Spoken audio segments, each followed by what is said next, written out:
obrolan singkat tentang hukum perbankan syariah.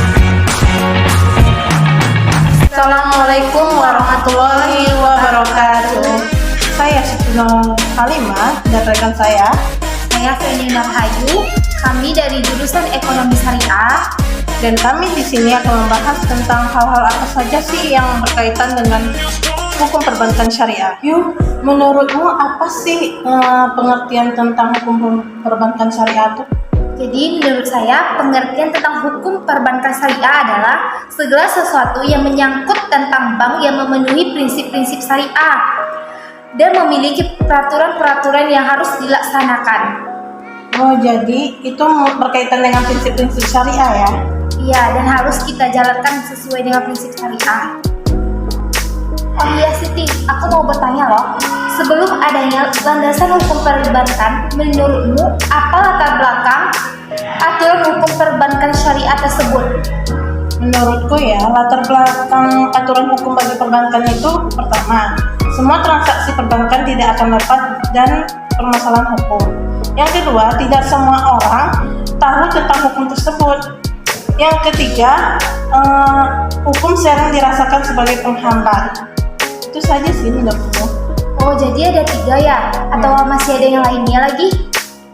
Mungkin ada sih, seperti mengandung penafsiran yang berbeda. Terus orang yang tahu hukum tapi belum semuanya yang tahu hukumnya. Oh, begitu ya. Tadi kan itu ada tentang latar belakang aturan hukum.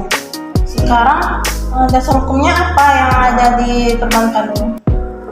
Dasar hukum perbankan syariah ialah Al-Quranul Al-Karim, yang kemudian ketentuan-ketentuannya di dalamnya dirumuskan kembali dalam hukum positif di Indonesia melalui Undang-Undang Nomor 21 Tahun 2008 tentang Perbankan Syariah. Gitu. Oh gitu ya, jadi harus ada undang-undangnya ya? Ya, harus berdasarkan undang-undang.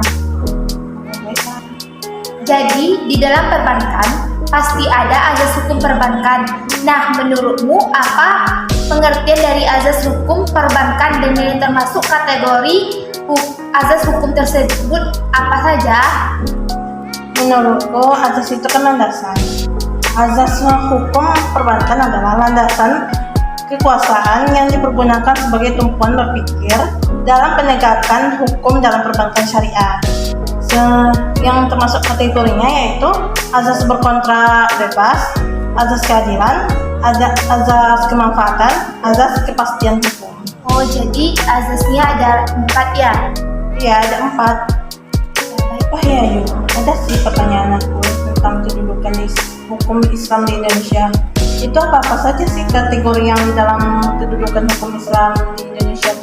Oh, itu kedudukan hukum Islam di Indonesia itu ada 4 kategori. Yang pertama, hukum Islam yang disebut dan ditentukan oleh peraturan perundang-undangan dapat berlaku langsung tanpa harus melalui hukum adat. Yang kedua, Republik Indonesia wajib mengatur sesuatu masalah sesuai dengan hukum Islam sepanjang pengaturan itu hanya berlaku bagi pemeluk agama Islam. Dan yang ketiga, kedudukan hukum Islam dalam sistem hukum Indonesia adalah sama dan sederajat bagi hukum adat dan hukum barat.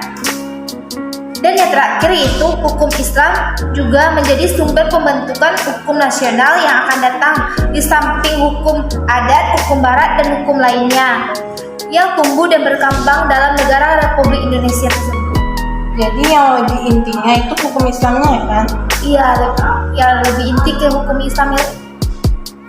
Ya, karena kan Indonesia itu mayoritasnya Islam. Ya begitu. Oh ya Siti, apa saja sistem hukum yang berlaku di Indonesia saat ini? Ada 3 sih. Yang pertama itu hukum Islam, itu kan pasti. Yang kedua hukum adat. Memang di Indonesia ini kan hukum adatnya berlaku.